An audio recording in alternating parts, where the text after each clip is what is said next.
tous. Merci de nous suivre de partout où vous êtes. Nous sommes dans notre émission Un cadre d'apprentissage où nous décortiquons ensemble les livres avec leurs auteurs.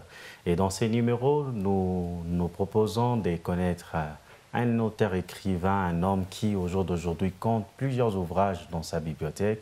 Ensemble avec lui, nous allons partager autour de son parcours, nous allons partager autour de son expérience, autour de ses écrits et autour de ce qu'il a connu comme difficultés et aussi défis. Nous sommes sur ces plateaux avec un invité particulier avec qui nous allons partager autour de son parcours. Alors, je m'en vais les saluer. Bonjour, frère, messieurs et papa Étienne Katankou. Bonjour, monsieur Saint-Frose. Merci et bienvenue. Merci pour votre disponibilité. Je vous en prie et c'est à moi de vous remercier aussi pour l'invitation. Merci beaucoup. Alors, monsieur Étienne Katankou est un auteur-écrivain. Il compte dans sa bibliothèque plusieurs ouvrages. Ensemble avec lui, nous allons partager. Autour de livres, veut encourager la lecture des ouvrages. Autour de livres, veut aussi encourager tous ceux qui ont des projets de livres, de rédaction des livres, pour arriver à la fin de leur projet. Alors avec lui, nous allons partager autour de son parcours. Nous allons connaître, il est parti d'où, il a connu quelles difficultés, il a rencontré quels problèmes. Et ensemble, nous allons partager. Monsieur Étienne Katankou, vous pouvez un peu nous parler de votre parcours. Vous êtes parti de quoi? Voilà. Alors, déjà d'emblée, il faut dire que je suis un grand passionné de l'écriture. Ok. Déjà très jeune, à l'école secondaire, je me rappelle, je m'intéressais beaucoup à la lecture, à l'écriture. Et une fois, mon père, qui est pasteur, il était en train de finaliser ses études bibliques. Et à l'époque, il n'y avait pas d'ordinateur comme maintenant, où tout le monde a un ordinateur. Alors, il avait une table remplie des livres. Et c'était dans notre salon. Et il était en train de travailler. Et ça sera vraiment suscité quelque chose en moi. Alors, je suis entré dans ma chambre avec ma petite table. J'ai commencé aussi à travailler comme lui. Donc, j'ai pris quelques livres et quelques petits dictionnaires et tout ça. Cherchant à imiter papa. Imiter papa. Et là, j'ai pris un texte que nous avons étudié en français et que j'ai transformé en traité évangélique. Donc, j'ai pris l'histoire, j'ai réécrit ça autrement et j'ai, au niveau de la conclusion, poussé les gens à comprendre, à prendre cette histoire dans le sens de Christ qui était mort à la croix pour nous. Je ne me rappelle plus trop de l'histoire, mais l'histoire avait un aboutissement évangélique. Alors quand je lui ai amené ce projet, ce texte, il était tellement ému. Il a lu et il me demandera de me mettre à genoux. Et là, il fera une prière pour moi. Disant au Seigneur, je te recommande mon fils. Et qu'en grandissant, qu'il écrive des livres qui se liraient à travers le monde. C'était juste une courte prière. Et cette prière qui, au jour d'aujourd'hui, est devenue une réalité. Et Dieu m'a fait grâce de lancer depuis 2011 mon tout premier livre. L'année, je crois, je suis à ma 10e année en tant qu'auteur. Et j'ai déjà publié plus de 30 livres. Et mes livres sont lus dans plus de 30 pays à travers le monde. Très belle expérience. Ça, c'est vraiment mon parcours, comment je me suis lancé dans l'écriture. Et il faut dire que ce n'était pas aussi facile. Parce que j'écrivais, avant 2011, j'écrivais des livres, mais je n'arrivais pas toujours à les finaliser. Je me rappelle, en 2010, la RDC a fêté ses 50 ans d'indépendance. Je me suis mis à écrire au début de l'année un livre sur les 50 ans d'indépendance. C'était un livre d'éveil patriotique, adressé plus particulièrement à la jeunesse.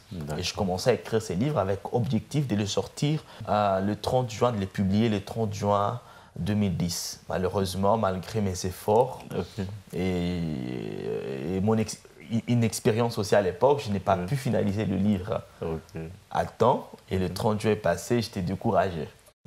Alors, le second semestre, j'ai eu l'inspiration d'un autre livre. Et ce livre-là n'est jamais publié, n'a jamais paru.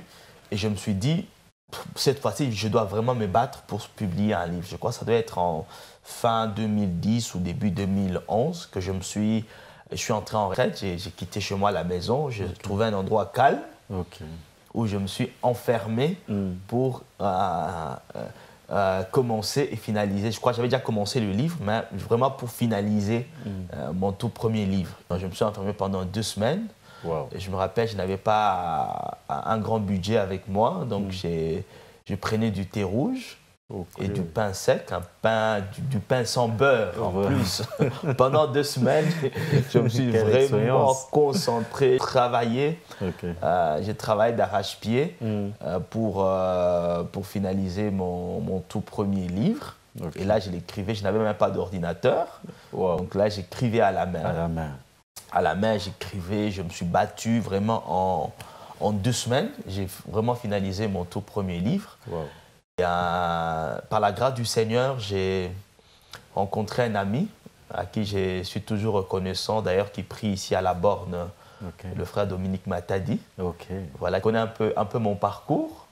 Parce qu'à l'époque, nous étions tous étudiants. Et moi, je n'avais pas d'ordinateur et lui avait un ordinateur. Alors, comme la passion brûlait à l'intérieur de moi, alors, je me servais de son ordinateur. Alors, souvent, il arrivait qu'il termine d'utiliser son ordinateur à 20h. À l'époque, il était encore célibataire. Ils avaient une maison je crois, des garçons avec 2 de ses cousins. Et j'allais là-bas. Pendant que lui terminait à 20h, moi, j'ai récupéré son ordinateur dans leur maison de célibataire à l'époque. Et je commençais à travailler des 20h à 7h du matin. Et quand il s'est réveillé pour aller à l'université, et là j'ai terminé aussi, je lui cédé sa machine. Alors mes tout premiers livres, je les ai écrits sans avoir un ordinateur personnel. C'est parce que la passion brûlait à l'intérieur de moi. Et j'ai vu d'autres personnes que j'ai rencontrées dans mon parcours qui se sont lancées dans l'écriture, qui n'avaient pas aussi d'ordinateur. Mais juste à l'aide d'un téléphone. Il y a des gens qui ont écrit leur premier livre dans un téléphone. La passion, elle est plus forte. On peut arriver à de tels résultats. Alors qu'il y a des gens qui ont des ordinateurs, qui ont tout ce qu'il faut, mais malheureusement, qui n'arrivent pas à produire, à publier ne fût-ce qu'un livre. Alors que de mon côté, c'était parce que la passion brûlait à l'intérieur de moi. Et quand je regarde mon passé et où le Seigneur m'a amené aujourd'hui à travers le livre, je ne peux que lui rendre vraiment grâce. Je sais que j'ai commencé dans la faiblesse. Mes premiers livres étaient, je crois, imprimés avec des couvertures en Bristol. Donc, et quand au jour d'aujourd'hui, les gens, la qualité de mes ouvrages... Comme on dit, le faible commencement. Effectivement, malheureusement, je n'ai même pas une copie de mon tout premier livre à présenter ici. Alors, je garde soigneusement une copie, voilà, pour vraiment montrer aux gens d'où nous venons. C'est parce qu'il y avait une volonté. Je sentais à l'intérieur de moi que je devais devenir un écrivain lu à travers le monde. Donc, je me suis battu. Et c'est vrai, je n'ai pas rencontré au départ des personnes qui croyaient en moi, surtout au début. Certes, mon père avait fait cette prière, mais à un moment, quand je finis mes études, je lui ai dit que je voulais vraiment me consacrer à temps plein dans l'écriture. Il n'y croyait pas. Et oubliant même la prière qu'il avait faite sur moi il y a plusieurs années de cela. Et au jour d'aujourd'hui, il est très fier de voir mes livres qui bénissent les gens à travers le monde. Et c'est vrai, nous sommes lus à travers le monde. Et au-delà de la lecture, il y a aussi beaucoup de personnes qui nous sollicitent à travers le monde pour que nous puissions les aider à éditer leurs ouvrages. Donc, tous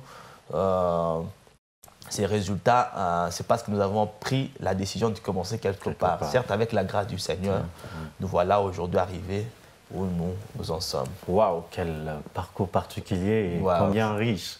Donc c'est parti de la famille. On a voulu s'inspirer de père. Effectivement. Et c'est là que le Seigneur vous a amené à ouvrir cette passion. Effectivement. Ça, c'est une très bonne chose. Alors, j'aimerais revenir sur quelque chose dans votre parcours. Alors, si vous pouvez nous partager en quelques mots les difficultés rencontrées en tant que lecteur et aussi en quelques mots en tant qu'auteur. Alors déjà, d'emblée, pour ceux qui nous suivent à la télévision ou même sur les réseaux sociaux, il faut savoir que si vous aspirez à devenir un écrivain, il faut d'abord, avant tout, être un lecteur. Voilà. Alors, les anglophones disent « big readers become big writers ». Donc, des grands lecteurs finissent par devenir de grands écrivains. Alors, l'un de mes secrets pour réussir dans le domaine de l'écriture, parce qu'avant tout, je suis un grand lecteur. Alors, j'ai grandi à Lubumbashi. Au jour d'aujourd'hui, je suis installé à Kinshasa. Alors, la plupart, quand vous allez dans la plupart des bibliothèques qu'il y a dans la ville, et on me connaît. Je me rappelle, quand j'étais à l'école secondaire, après les cours, je ne rentrais pas à la maison, j'allais dans des bibliothèques. Wow.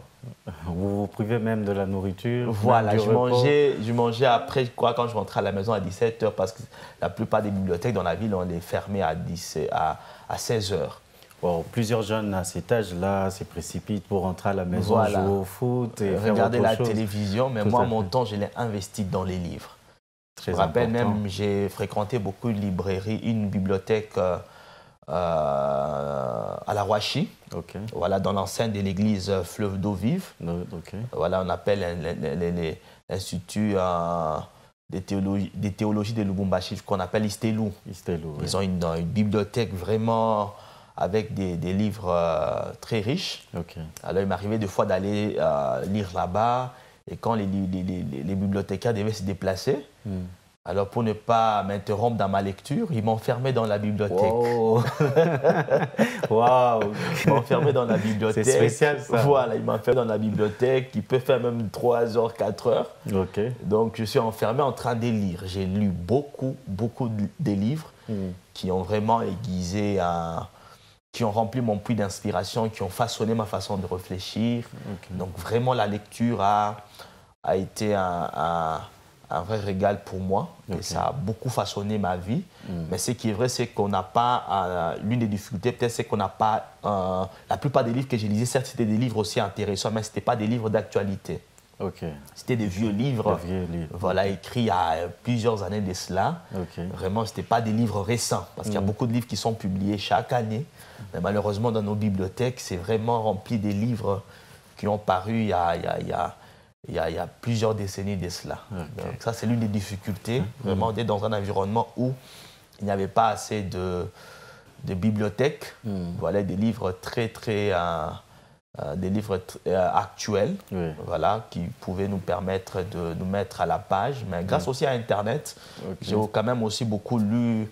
Grâce à Internet, l'Internet m'a beaucoup facilité. J'ai passé des heures et des heures vraiment pour faire mes recherches sur Internet, lire sur Internet, lire des biographies. Et vraiment tout cela, ça m'a beaucoup fasciné. Certes aussi à l'époque, je suis né d'une famille pauvre. Donc j'avais même des difficultés pour avoir un ordinateur à ma disposition. Mais malgré cela, malgré cette difficulté, je n'ai pas pu croiser les bras. Donc j'ai pu me trouver une solution pour utiliser les ordinateurs des amis qui pouvaient me les aider pour travailler afin d'exprimer ce qu'il y avait à l'intérieur de moi. Et au jour d'aujourd'hui, j'ai des moyens qui me permettent, voilà, d'acheter des livres, de faire des voyages pour assister à des conférences, pour animer mes propres conférences, pour voyager à travers le monde. Et par la grâce du Seigneur, je crois en 2017, voilà, nous avons pu avoir une belle expérience avec ma petite famille. Donc à l'époque, j'avais un seul garçon, maintenant j'en ai 2. Donc avec ma femme et mon petit garçon, on a fait environ 10 pays africains pendant 2 ans, rien qu'autour des livres. Avec nos ouvrages, avec notre maison d'édition, nous sommes vraiment allés dans plusieurs pays. On a commencé par l'Afrique de l'Ouest, on était dans 7 pays de l'Afrique de l'Ouest et 3 pays de l'Afrique de l'Est pendant 2 ans. Et je ne pouvais jamais imaginer qu'un jour l'écriture, voilà, pouvait m'amener, m'ouvrir les portes du monde. Ça, c'est une très belle expérience, vraiment combien riche pour vous qui nous suivez. Les frères Étienne Katonkou nous partage son parcours et à travers son parcours, nous sommes en train d'apprendre comment aussi découvrir cette passion, comment il a découvert cette passion et jusqu'où sa persévérance dans ces domaines de lecture l'a amené à devenir écrivain et aussi à devenir aussi un homme qui aujourd'hui a un nom dans le monde de l'écriture. Alors, frère Étienne Katankou, j'ai un ami qui m'a partagé une expérience. Il m'a dit un jour, il est allé dans une bibliothèque, il s'est retrouvé devant la pléiade de livres. Alors, il m'a dit, mais je ne savais pas par où commencer. Je voulais lire, mais je trouvais plusieurs livres. Alors, j'aimerais savoir quels conseils, de manière pratique, vous pouvez donner à une telle personne. Quand on arrive dans une bibliothèque, il faut commencer par où? On choisit les livres de manière hasardeuse ou bien il faut se servir d'une base? Et quelle est cette base? Alors, ça dépend de la vision que la personne a pour sa vie. Parce que quand on lit, moi je suis un grand lecteur, mais déjà il y a des livres que je n'ai jamais lus. Par exemple des romans. Les romans, peut-être j'en ai déjà lu 2 ou 3, voilà, peut-être aussi les romans que je lis. Mais en réalité, j'ai jamais lu plus de 10 romans. La fiction, c'est pas quelque chose qui m'intéresse. D'accord. Voilà, la fiction, c'est pas quelque chose qui m'intéresse. Il y a des sujets qui m'intéressent par rapport à la vision que j'ai de ma vie, de mon ministère, de mes affaires. Alors c'est en fonction de la vision que j'ai, de mes besoins, de mes problèmes, que quand je vais dans une librairie, je vais dans une bibliothèque, je cherche des livres qui peuvent m'aider, voilà, à accomplir un projet ou bien à résoudre un problème face auquel je fais face. Donc c'est en fonction de cela. Quand on va dans la bibliothèque, certes, on peut aussi aller pour lire des livres afin d'acquérir une culture générale. Là, on peut se permettre de lire n'importe quoi, voilà, bon, peut-être des livres biographiques, mais c'est important de fonctionner avec une vision. J'aime beaucoup un auteur américain, le pasteur Rick Warren, qui a dit que la vision simplifie la vie. D'accord. Quand vous avez une vision, la vision va vous simplifier la vie. Et même en termes de lecture, vous n'allez pas lire n'importe quoi. C'est comme une lumière qui vous donne une direction à suivre. Effectivement. Donc vous avez une direction. Par exemple, moi je sais qu'il y a des livres. Il m'arrive deux fois, je me rappelle une fois ici à Lubumbashi, il y avait une caravane de livres. Il y a des gens qui sont, je crois, une grande librairie de Kinshasa qui était venue pour exposer des livres, je crois, en 2013.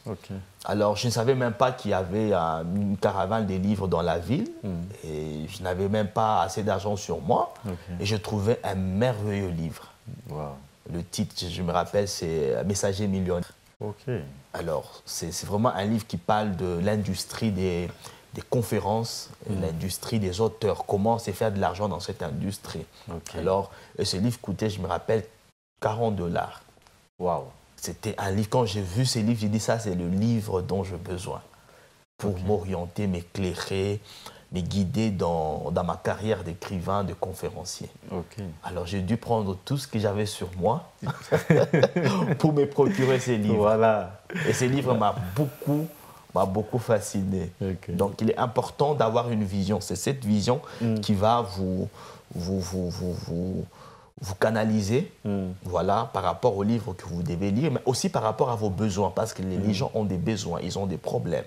Alors, il y a beaucoup de solutions que des gens qui se trouvent dans des livres. Il faut aller chercher des livres. Vous avez une telle difficulté dans votre couple, peut-être une difficulté de communication. Il y a des livres qui parlent de la communication conjugale. Vous êtes dans les affaires, vous êtes bloqué peut-être à trouver des nouveaux clients. Il y a des livres qui parlent sur comment trouver des nouveaux clients. Vous êtes dans le ministère, vous avez un problème, par exemple, pour faire des cures d'âme efficaces. Voilà, vous pouvez chercher des livres qui parlent de la cure d'âme, de la relation d'aide. Voilà, face à vos difficultés, vous pouvez chercher des livres qui peuvent vous aider à comprendre et à avancer. Donc, peu importe le problème que vous avez, les difficultés que vous avez, sachez qu'il y a des livres qui contiennent des solutions à vos problèmes, des solutions à vos besoins. Donc au jour d'aujourd'hui, nous avons même la possibilité de commander des livres sur Internet. Voilà, et que même s'il n'y a pas dans votre ville des livres dont vous avez besoin, il y a possibilité d'aller sur Internet, de faire des recherches ou des livres qui peuvent vous aider. Même dans votre métier, il y a des livres il y a beaucoup de livres qui ont été écrits pratiquement sur tous les sujets, sur tous les sujets. Il y a des livres qui existent et vous devez vraiment aller à la recherche. Et des fois, il y a des moments quand je tombe sur un livre, je sursaute, je dis « Ah bon ?» Il y a des livres qui quand vous voyez juste, vous lisez le titre, c'est tellement captivant. Vous vous dites, mais comment quelqu'un a pensé écrire un livre comme ça? Vraiment. Et quand ça rencontre un de mes besoins, sur place, je me bats pour me procurer ces livres. Très important et merci beaucoup. Merci pour cet apport. Nous comprenons, chers téléspectateurs, combien la lecture elle est importante et combien aussi l'orientation donnée par le frère Étienne Katankou est très importante pour vous aider à savoir comment faire le choix du livre à lire, comment vous lancer. Vous pouvez partir de votre domaine d'activité, vous pouvez partir du problème que vous connaissez, vous pouvez même partir de votre situation sociale pour faire le choix d'un livre. Alors, comme nous tendons lentement mais sûrement vers la fin de notre émission, j'aimerais vous poser cette question de la part de tous ceux qui nous suivent. La lecture, quelle est sa place dans la vie d'un homme? La lecture est d'une grande importance. La lecture, elle apporte des bienfaits incroyables. Et je veux raconter cette petite anecdote. Je suis en 4e secondaire et j'avais une difficulté pour m'exprimer en français. Et juste pour vous faire rire, nous, chez nous, on parlait en français que quand on préparait les riz et les haricots. C'est juste pour rire. Quand il y a un beau poulet là, là on vous oblige à parler en français. Et en grandissant aussi, je bégayais. Alors c'est l'une des choses aussi qui m'a perturbé, vraiment dans ma façon de m'exprimer, vraiment de m'exprimer surtout en français. Et je sentais qu'il y avait un côté orateur en moi. Je voulais vraiment parler devant les foules, devant les gens, m'exprimer bien. Alors je suis allé voir un de mes professeurs de français. Je lui ai posé la question, monsieur, comment faire pour améliorer vraiment mon expression française? Et là, le seul conseil qu'il m'a dit, il faut que tu lises beaucoup. Alors c'est la lecture qui m'a permis d'améliorer mon expression française. C'était pas facile au début, je commettais des fautes, j'étais timide, je bégayais. Et c'est la lecture qui m'a vraiment façonné, qui a façonné vraiment mon expression. Et de plus en plus, je continue à lire et à me perfectionner, en français, en art oratoire. Et il y a des grandes améliorations par rapport aux gens qui m'ont connu il y a des années en arrière. Ça, c'est vraiment le premier bienfait de la lecture. Le deuxième bienfait, c'est que la lecture vous apporte la lumière. Donc, beaucoup de gens sont dans les ténèbres par rapport à beaucoup de choses. Alors, quand on lit des livres, les livres viennent apporter la lumière. Alors, j'aime souvent m'amuser quand je rencontre des enfants qui sont à l'école primaire, je leur pose souvent la question 5 moins 2, non, 2 moins 5 égale combien? Ils me répondent souvent, non, ça n'existe pas. C'est par rapport à son niveau d'instruction, son niveau d'information, alors que ça existe. Alors que ça existe. Mais parce l'enfant est limité. Mais en grandissant en instruction, il découvre que ce qui était impossible hier est possible aujourd'hui. De la même manière aussi, la lecture nous permet d'acquérir des informations qui peuvent nous aider à accomplir des choses qui paraissent impossibles pour certaines personnes. Et dans notre culture, quand quelqu'un fait ce que les autres n'arrivent pas à faire, on les juge facilement d'occultistes. Et très souvent, c'est parce qu'il a des informations que les autres n'ont pas. Les autres se sentent limités, incapables vraiment de repousser leurs limites, d'accomplir des exploits.